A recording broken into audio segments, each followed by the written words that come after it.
네, 오늘 함께 살펴볼 말씀은 레위기 4장 27절부터 31절까지입니다. 레위기 4장 27절부터 31절까지의 말씀이고요. 네, 구약 성경 150면에 있습니다. 네, 성경책이 없는 친구들은 주보를 봐주시면 좋을 것 같습니다. 네, 다 찾으신 줄로 알고 우리가 함께 읽도록 하겠습니다. 자, 27절부터 읽겠습니다. 시작. 만일 평민의 한 사람이 여호와의 계명 중 하나라도 부지 중에 범하여 허물이 있었는데 그가 범한 죄를 누가 그에게 깨우쳐 주면 그는 흠없는 암염소를 끌고 와서 그 범한 죄로 말미암아 그것을 예물로 삼아 그 속죄 제물의 머리에 안수하고 그 제물을 번제물을 잡는 곳에서 잡을 것이요 제사장은 손으로 그 피를 찍어 번제단 뿔들에 바르고 그 피를 전부를 제단 밑에 쏟고 그 모든 기름을 화목제물의 기름을 떼어낸 것 같이 떼어내 제단 위에서 불살라 여호와께 향기롭게 할지니 제사장이 그를 위하여 속죄한즉 그가 사함을 받으리라. 아멘. 네, 말씀을 전하기에 앞서서 한 가지 퀴즈를 하나 내볼까 합니다. 퀴즈에는 항상 뭐가 있냐면 상품이 있습니다. 어떤 상품이냐면 여러분들이 좋아하는 문화상품권이 하나 준비가 되어 있습니다. 자, 늦게 온 동일이 퀴즈 풀 수 있는 기회가 있어서 잘 들어주시면 좋을 것 같아요. 자, 퀴즈 나갑니다. 여러분, 교회 앞에 횡단보도가 있지 않습니까? 그쵸? 횡단보도가 있는데 횡단보도가 옮겨가기 이전에 약간 옆에 있었잖아요. 그쵸? 그러면 여기서 퀴즈가 나갑니다. 제가 다시 한번 문제를 드릴게요. 횡단보도가 있는데 신호가 빨간불일 때 건너는 횡단보다, 이걸 무단횡단이라고 이야기도 하잖아요. 그런 그 신호가 빨간불일 때 횡단보도를 건너가는 것과 아예 횡단보도가 없는 곳에서 무단횡단을 했을 때에 어떤 것이 벌금이 더 센 줄 알아요? 네? 얘기해봐요. 손을 들고. 네. 횡단보도에서 신호를 무시하고 건너갔을 때가 법이 더 세다고 생각해요? 벌금이? 자, 다른 친구. 나는 다른 의견을 갖고 있다.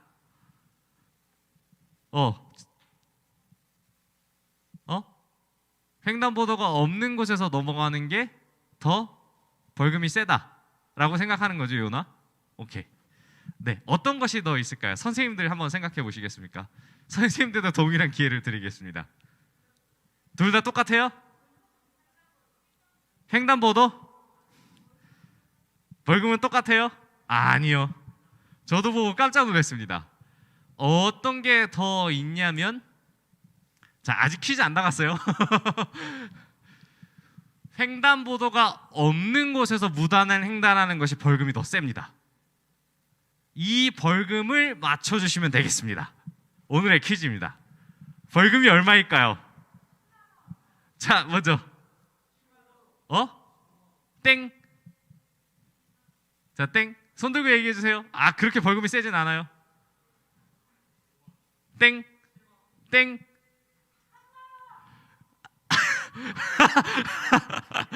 정답입니다. 우리 선생님께 드리도록 하겠습니다. 자, 예배 끝난 후에 드리도록 하겠습니다. 네, 횡단보도가 없는 곳에서 무단횡단을 하는 것이 더 벌금이 셉니다. 이것이 3만 원이고요. 그러면 횡단보도에서 신호를 무시하고 건너가는 건 얼마냐면 바로 2만 원입니다. 이것이 어디 써 있냐면 도로교통법 10조 5항에 써 있습니다. 저도 이걸 보면서 왜 이러지? 여러분들과 똑같은 생각을 했어요. 그런데 이것을 벌금의 차이를 둔다라는 것이 무엇이냐면 곧 바로 횡단보도가 없는 곳에서 건너가는 것이 더 잘못됐다라고 하는 거잖아요. 이게 쉽게 이야기하면 이렇다고 합니다. 횡단보도라는 것은 길을 안전하게 건널 수 있게 만들어 놓은 우리 사이의 규칙입니다. 거기에다가 또 무엇이냐면 신호를 두어서 운전자와 그 보행자를 보호하는 또 기능이 또 주어집니다. 근데 이 기능에 대한 두 가지 약속을 모두 무시하고 횡단보도가 없는 곳에서 건너갔기 때문에 이것이 더 벌금이 센 거예요. 실제적으로 보면은 운전자가 운전을 할 때 여러분들도 20살이 넘어가면 운전을 하잖아요. 근데 횡단보도에서 신호를 무시하고 뛰어가는 보행자를 운전자가 운전을 하다가 치였을 때 누구 과실이 더 크냐면은 운전자 과실이 더 커요. 신기하죠? 분명히 잘못한 것은 내가 아니라 그 신호를 무시하고 건너가는 보행자인데 운전자가 더 과실이 커요. 왜 그러냐면 법은 횡단보도가 있다라는 것은 언제든지 사람이 건너갈 수 있으니까 운전을 조심하라는 그 약속이 먼저 주어진 거예요. 곧 법의 원리에 따르면 이것이 무엇이냐면 우리 안에 약속하고 생명을 보호하기로 한 그 원칙이 지켜지지 않으면은 벌금을 더 세게 물겠다라는 원리가 있어요. 그렇다면 성경에서 우리가 읽은 것도 이와 마찬가지입니다. 성경에서 앞서 말한 부분과 굉장히 비슷한 것을 보여주는데 성경도 보면 죄에 대해서 매우 단호하게 이야기를 해요. 민수기 35장 31절을 보면 죄에 대해서 이렇게 기록하고 있어요. 고의로 살인죄를 범한 살인자는 생명의 속전을 받지 말고 반드시 죽을 것이라고 이야기를 해요. 또 무엇이라 이야기하냐면 살인에 대한 이야기를 예로 들어 설명했지만 성경은 고의로 지은 죄에 대해서는 절대적으로 벌을 받고 속죄를 드릴 수 없다라는 것이 원칙이며 또한 이것에 있어서 서로 쌍방에 대한 법이 또 있어요. 이것을 동해보복법이라고 이야기를 하는데 뭐라 이야기하냐면 출애굽기 21장에 보면 이러한 말씀이 기록되어 있습니다. 눈은 눈으로, 이는 이로, 손은 손으로, 발은 발로. 쉽게 이야기하면 누가 나의 눈을 때렸어요. 그러면 반대 너도 똑같이 가서 눈을 때리는 거예요. 근데 우리가 사람인지라 이 말씀을 들었을 때 그럼 똑같이 나를 괴롭힌 사람은 똑같이 보복한다? 라는 원리가 맞겠다라고 생각을 했는데 사실은 하나님께서 우리에게 주신 이 보복법에 대한 의미를 다시 한번 뒤집어서 보면 무슨 이야기를 하시냐면 누군가 나를 때렸어요. 이유도 없이 때렸어요. 맞은 사람은 어때요? 화나겠죠? 그 다음에 어떻게 돼요? 한 대를 때리는 게 아니라 두 대를 때리겠죠. 그리고 세 대를 때리겠죠. 이렇게 되다 보니까 살인까지 갈 수 있는데 성경이 얘기하는 보복법은 무엇이냐면 너가 받은 것 이상으로의 그것을 하지 않도록 절제를 시켜놓은 거예요. 생명을 보존하기 위해서 이것을 제한을 둔 거죠. 왜냐하면 너가 너의 눈을 상하게 했는데 너는 생명을 해할 수도 있으니까 이것을 제한을 둠으로써 생명을 보존하는 방법을 두게 하신 거죠. 근데 이 죄에 대해서 이야기할 때 오늘 우리가 읽은 말씀에서는 조금 특별한 것이 나와요. 그것이 바로 무엇이냐면 부지중에 지은 죄라는 것이 나와요. 부지중에 지은 죄라는 것을 다시 한번 여러분들한테 이야기하냐면 쉽게 이야기하면 비고의적으로 지은 죄, 모르게 지은 죄라고 이야기를 할 수 있어요. 여러분들 급식에 가면은 급식을 먹으러 급식소리에 가면은 어쩌다가 모르는 친구의 발을 밟을 수도 있잖아요. 고의로 밟는 놈들이 있긴 있는데 고의로 밟는 게 아니라 가다가 친구랑 얘기하고 이렇게 가다가 밟았어요. 그럼 뭐라 그래요? 미안해 이렇게 얘기를 하잖아요. 근데 이것을 부지중이라 이야기할 수 있는데 성경은 이것까지도 죄라고 이야기를 하는 거죠. 너희가 비고의적으로 혹은 모르게 지은 죄도 너희에게 있어서 죄라고 이야기할 수 있는 거죠. 또 이런 경우가 있어요. 여러분들 중에 친구를 놀렸어요. 친구의 헤어스타일이 이상하거나 친구가 오늘 좀 덜 씻고 와서 냄새 난다고 해서 놀렸어요. 근데 그때 당시에는 그 놀리는 것이 나에게 있어서 죄로 느껴지지 않지만 그 훗날에 돌아봤을 때 그 친구가 그 말을 듣고 너무 큰 상처를 받은 거예요.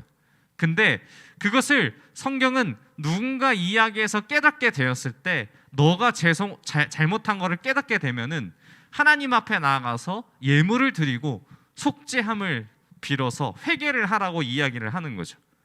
성경은 무엇이라 이야기하냐면 아까 이야기했듯이 횡단보도를 있는 데서 건너든지 횡단보도가 없는 데서 건너든지 모두 똑같은 죄인데 어떻게든 알게 지은 죄든 혹은 모르게 지은 죄든 어떠한 죄를 떠나서 하나님 앞에 모든 죄를 나아가 속죄함을 빌어야 한다는 것을 성경에서 이야기를 하는 거죠. 그래서 성경은 이 죄에 대해서 매우 단호박적으로 이야기를 해줘. 그래서 오늘 말씀 가운데 주신 부분에 있어서 키워드가 무엇이냐면 부지 중에 지은 죄라도 죄일 것이며 그 죄를 우리가 회개하고 용서받기 위해서는 속죄 제사를 드려야 된다는 것이 이 핵심이에요. 자, 말씀을 한번 볼까요? 우리 27절 말씀을 한번 보겠습니다. 시작. 만일 평민의 한 사람이 여호와의 계명 중에 하나라도 부지 중에 범하여 허물이 있는데, 계속해서 28절입니다. 그가 범한 죄를 누가 그에게 깨우쳐 주면 그는 흠없는 암소를 끌고 와서 그 범한 죄로 말미암아 그것을 예물로 삼아, 계속해서 29절입니다. 그 속죄 제물을 머리에 안수하고 그 제물을 번제물 잡는 곳에서 잡을 것이요. 아멘. 이 성경에서 이야기했을 때 첫 번째 우리가 27절 말씀 띄워주세요. 27절 말씀에서 보면은 평민의 한 사람이라고 성경은 이야기합니다. 근데 우리가 읽은 말씀 앞전에 어떤 것들이 있냐면 족장도 나오고요, 제사장도 나옵니다. 그런데 이 제사를 드리는 모든 직분자의 제사법을 보면은 이 속죄를 드리는 속죄 제사에 대해서 차별을 두었습니다. 무엇을 두냐면은 바로 드리는 제물에 대해서 차이를 둡니다. 제산에 따라서 또한 차별을 두어요. 쉽게 이야기하면 흠없는 암염소를 여기서는 드리라고 말했는데, 그 보면은 제사장 같은 경우는 흠없는 수소나 이런 것들을 이야기합니다. 이 소나 암양이나 양이나 염소나 이런 것들을 드리고, 정말 돈이 없어서 하나님께 드릴 수 없는 사람들은 고운 가루, 곡식가루를 드리라고 이야기하는데, 성경은 이 제물에 대해서 차등을 줍니다. 여러분들은 왜 속죄 제사를 드리는데 왜 직분에 따라 제물에 차등을 준다라고 생각을 해요? 돈이 있고 없고의 차별이라고 생각을 해요? 혹시? 다른 부분은 뭐가 있을까요? 이것에 대해서 성경은 무엇이라고 했냐면, 직분의 차이를 두어서 제물에 차별을 둔다라는 것은 그 직분을 갖고 있는 사람이 죄에 대해서 더 큰 영향력을 줄 수 있기 때문에 책임이 더 커다, 그렇기에 더 값비싼 예물을 드려서 그 죄가 얼마나 중한지를 보게 되는 거죠. 이것을 예로 한번 들어보겠습니다. 제가 만약에 죄를 지었어요. 그러면 고등부 안에, 우리 공동체 안에서 죄에 대한 영향력이 어마어마하겠죠. 그런데 여기 있는 친구 중에 한 명이 죄를 지었어요. 그러면 그 친구가 죄를 지은 것과 제가 죄를 지은 것과 그 무게 차이가 얼마나 더 클까요? 아마 제가 죄를 지었을 경우 여기 있는 학생과 선생님들이 모두 실망감을 가질 수 있지만, 한 학생이 죄를 짓게 되면은 그럴 수도 있다라고 볼 수 있는 거죠. 이것이 무엇이냐면 죄에 따른 영향력의 결과예요. 그렇기 때문에 성경은 이 직분에 따라 차별을 두어서, 재물의 고하를 두어서 이 죄에 대한 감당을 할 수 있는 것이 무엇인지를 분명하게 부과하는 거죠. 실제로 우리나라는 아니지만 해외 유럽 같은 경우는 법이 조금 달라요. 어떤 부분에서 좀 다르냐면, 전도사님이 아까 무단횡단에 대해서 이야기했잖아요. 근데 어떠한 일화가 있냐면, 스웨덴인가 스위스인가, 제가 정확한 나라의 이름은 기억은 안 나는데, 그 나라의 대기업 오너가 운전을 하다가 신호 위반을 했대요. 그러면 우리나라 신호 위반을 하면은 키로수에 따라 부과금이 다른데 보통 7만 원, 많게는 10만 원 요 사이로 끊어요.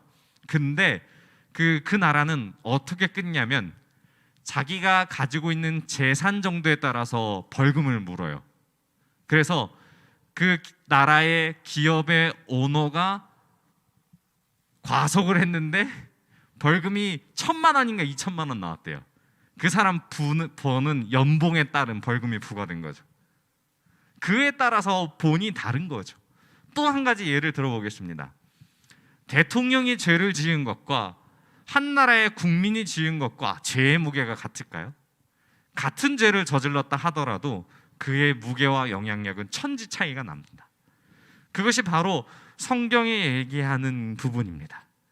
또 사회도 이것 가운데 있을 때에 그 방법을 통하여서 죄를 지은 것을 열심히 여러분들이 하나님과 만나서 속죄를 해야 되는데, 그 속죄하는 방법은 똑같아요. 자, 말씀을 한번 볼까요? 29절 말씀을 한번 볼게요. 그 속죄 제물의 머리에 안수하고 그 제물을 번제물 잡는 곳에서 잡을 것이요, 제사장은 손가락으로 그 피를 찍어 번제단 뿔들에 바르고 그 피를 전부 제단 밑에 쏟고 그 모든 기름을 화목제물의 기름을 떼어낸 것과 같이 떼어내 제단 위에 불살라 여호와를 향기롭게 할지니 제사장이 그를 위하여 속죄한즉 그가 사함을 받으리라. 아멘. 이 속죄에 대한 부분에 있어서 제사 방법을 보면은 굉장히 디테일하고 굉장히 설명이 잘 나옵니다. 이 부분을 여러분들이 조금 잘 이해했으면 좋겠는데 조금 어려울 수도 있어요. 자, 얼굴을 한번 봐주세요. 제 얼굴을 한번 봐주세요. 자, 전도사님이 죄를 지었어요. 일개 평민이에요. 죄를 지어서 그 속죄 제사를 드리기 위해서 제사장을 찾아가죠. 그죠? 뭐를 끌고 가요? 제물을 끌고 가죠. 제물을 끌고 가서 번제단에서 제물을 잡아서 안수를 해요. 안수를 하고서 그 제물을 죽인 다음에 그 피를 바르죠. 제단 뿔에 바르고 제단 밑에 쏟아요. 이 성경은 왜 이렇게 디테일한 제사법을 이야기하고 또한 제물에는 차별을 두었지만 제사 방법은 크게 차이가 나지 않죠. 이것에 따라서 하나님이 주시는 메시지가 분명해요. 무엇이냐면 제사의 제물은 다를지라도 제사 방법은 달라지지 않는다는 것은 일단은 죄에 있어서 모두 다 공평하다는 이야기를 볼 수 있어요. 그리고 이 속죄라는 제사가 분명히 중요한 것은 죄를 지은 사람은 정결하지 못한 사람이에요. 그래서 반드시 제사를 대신 드려줄 정결한 제사장이 필요해요. 그래서 제물을 끌고 와서 잡은 다음에 죄를 지었기 때문에 성경이 말하는, 하나님이 말하는 죄의 값을 치르려면 무엇이 필요하냐면 죽음밖에 없어요. 죄의 값을 치르려면 죽음밖에 없기 때문에 제물을 끌고 와서 제단 위에 제물을 올려서 안수한다라는 것은 내가 죽어야 되지만 나 대신에 대속할, 내 죄를 대신할 제물에 안수하여서 그 제물이 나를 대신하여서 대신 죽음으로 말미암아 그 제사를 통하여서 속죄함을 받을 수 있다라는 사실이죠. 또한 여기에서 중요한 것 중에 하나가 성경에서는 피를 이야기하는데 성경에서 말하는 이 피에는 생명이 있기 때문에 죽음을 대신하고 또한 정결한다는 의미를 포함하고 있어요.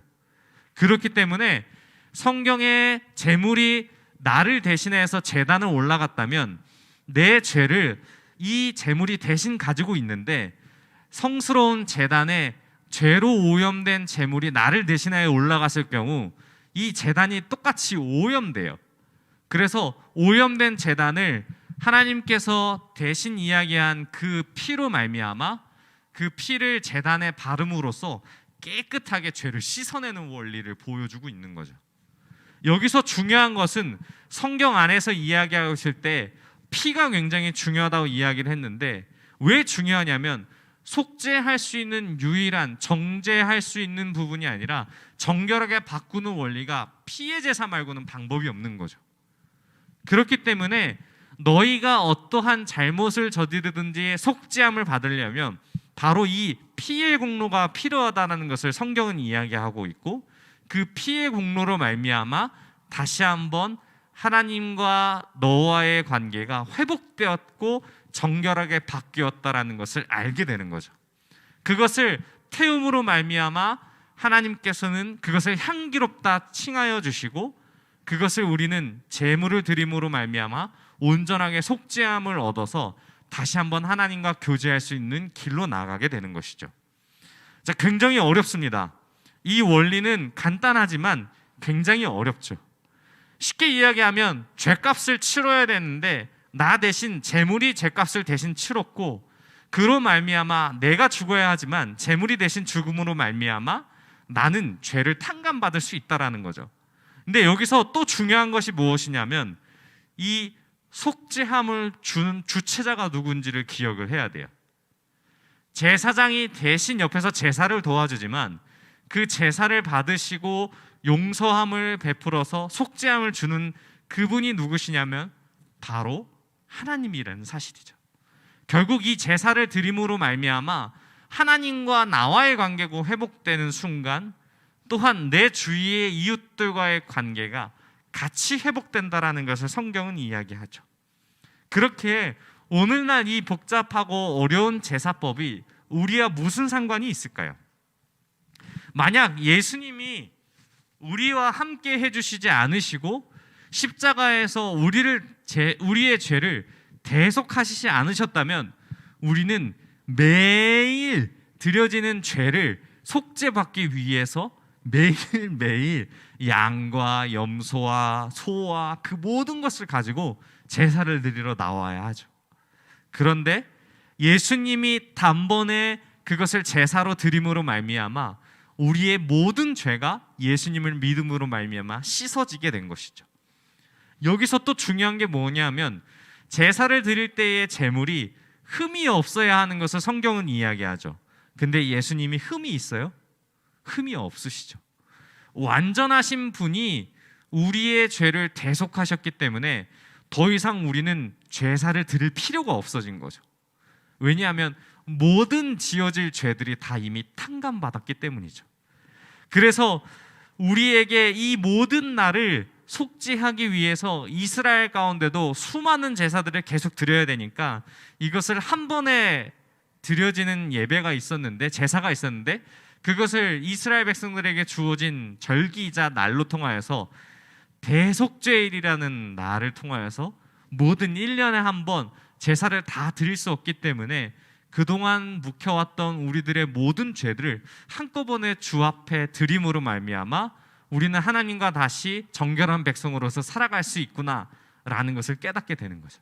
우리는 그것을 예수님으로 말미암아 알게 되고 믿어서 우리는 이 자리에 나오게 된 거죠. 사랑하는 고등부 여러분, 아까도 이야기했지만 이 말씀을 통하여서 우리에게 가장 중요한 주체가 누구인지를 다시 한번 생각해 봐야 합니다. 정말 중요한 주체, 바로 제사를 받으시는 분, 우리를 속죄하는 분이 누구인지를 알게 되는 거죠. 우리가 아까 이야기했듯이 죄는 죄일 뿐이고 죄를 싫어하시는 분이 하나님이며 우리는 그 하나님의 죄를 싫어하시는 죄를 짓지 않기 위해 살아가고 있지만 궁극적으로는 하나님과의 우리와의 관계가 좋아지는 것에 초점을 두는 것이지 죄를 짓지 않기 위해서 아둥반응하는 것이 초점이 아니라는 것이죠. 그래서 성경은 우리에게 이야기를 하죠. 이런 제사를 드리는 이유가 하나님과 나와의 관계의 잘못된 점을 다시 한번 회복하는 것이다. 예수님이 우리에게 오신 이유도 이 죄의 문제를 다시 한번 단번에 해결하고 하나님과의 깨어진 관계를 다시 한번 회복하기 위함이다. 오늘 말씀을 통해 우리는 다시 한번 이것을 깨닫기를 소망하죠. 우리는 무엇이죠? 바로 주께 나아갈 수 없고 감히 제사를 드릴 수도 없는 죄인이죠. 하지만 우리에게 베푸신 그 은혜로 말미암아 우리가 지금 이 자리에 나와 하나님 아버지께 예배할 수 있는 은혜가 주어졌다는 사실을 기억하셨으면 좋겠습니다. 그리고 죄로 무너진 우리에게 다시 한번 말씀으로써 또한 다시 한번 삶 가운데에 부지 중에 지은 죄일지라도 성령의 인도하심으로 말미암아 우리가 죄를 깨달아 다시 한번 주께 나와 죄를 고백하고 하나님과의 관계가 다시 회복되어서 예배할 수 있다는 기쁨을 누리는 저와 여러분이 되셨으면 좋겠어요. 그리고 매일 드려지는 예배 가운데 우리의 죄를 용서해 주신 것에 감사하며 예배의 자리에서 또한 집에서 그리고 학교에서 삶에서 우리를 용서하시고 인내하시고 우리를 속죄하신 그 주님께 영광과 존귀를 높이 올리며 살아가는 저와 여러분이 되시길 바랍니다. 우리 함께 들은 말씀을 생각하며 기도하겠습니다. 하나님 아버지, 감사합니다. 죄로 무너져 있던 우리들을 다시 세우사 말씀을 통하여 우리가 어떠한 방법으로 속죄함을 얻을 수 있는지 깨닫게 해주시니 감사합니다. 주님, 부지 중에 지었을지라도 하나님 우리 안에 죄를 기억하게 하여 주옵시고 늘 아버지의 십자가의 그 보혈을 생각하며 늘 믿음으로써 바로 설 수 있도록 우리를 붙잡아 달라고 우리 함께 주여 한번 부르시고 통성으로 기도하겠습니다. 주여